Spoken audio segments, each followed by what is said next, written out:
Praise lord. ఈరోజు దేవుని వాక్యం కీర్తన గ్రంథము 99వ అధ్యాయం మొదటి నుంచి. యెహోవా రాజ్యం చేయుచున్నాడు, జనములు వణుకును. ఆయన కెరూబుల మీద ఆసీనుడై ఉన్నాడు, భూమి కదులును. సియోనులో యెహోవా మహోన్నతుడు, జనములన్నిటిపైన ఆయన హెచ్చై ఉన్నాడు.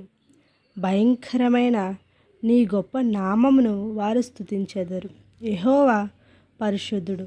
యథార్థతను బట్టి నీవు న్యాయమును ప్రేమించి రాజును స్థిరపరిచి ఉన్నావు. యాకోబు సంతతి మధ్య నీవు నీతి న్యాయములను జరిగించి ఉన్నావు. మన దేవుడైన యెహోవాను గణపరచుడి. ఆయన పాదములు ఎదుట సాగిలపడి, ఆయన పరిశుద్ధుడు.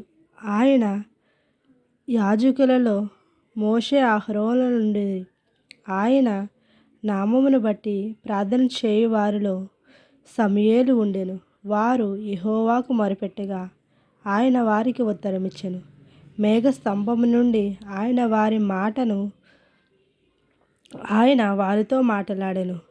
వారు ఆయన శాసనములను అంగీకరించి ఆయన తమకిచ్చిన కట్టడలను వారు అనుసరించిరి. యెహోవా మా దేవా, నీవు మాకు ఉత్తరమిచ్చితివి. వారి క్రియలను బట్టి ప్రతీకారం చేయుచూనే వారి విషయంలో నీవు పాపము పరిహరించు దేవుడవైతివి. మన దేవుడైన యెహోవా పరిశుద్ధుడు. మన దేవుడైన యెహోవాను గణపరచుడి. ఆయన పరిశుద్ధ పర్వతం ఎదుట సాగిలపడుడి. దేవుని పరిశుద్ధ వాక్యం మన వినికిడిలో బహుగా దీవించబడిన గాక. ఈ వాక్యం విన్న ప్రతి ఒక్క బిడ్డ పట్ల యేసయ్య అద్భుత కార్యము చేసి నూతన కార్యంతో మా జీవితాన్ని తృప్తిపరుస్తాడు. ఆమె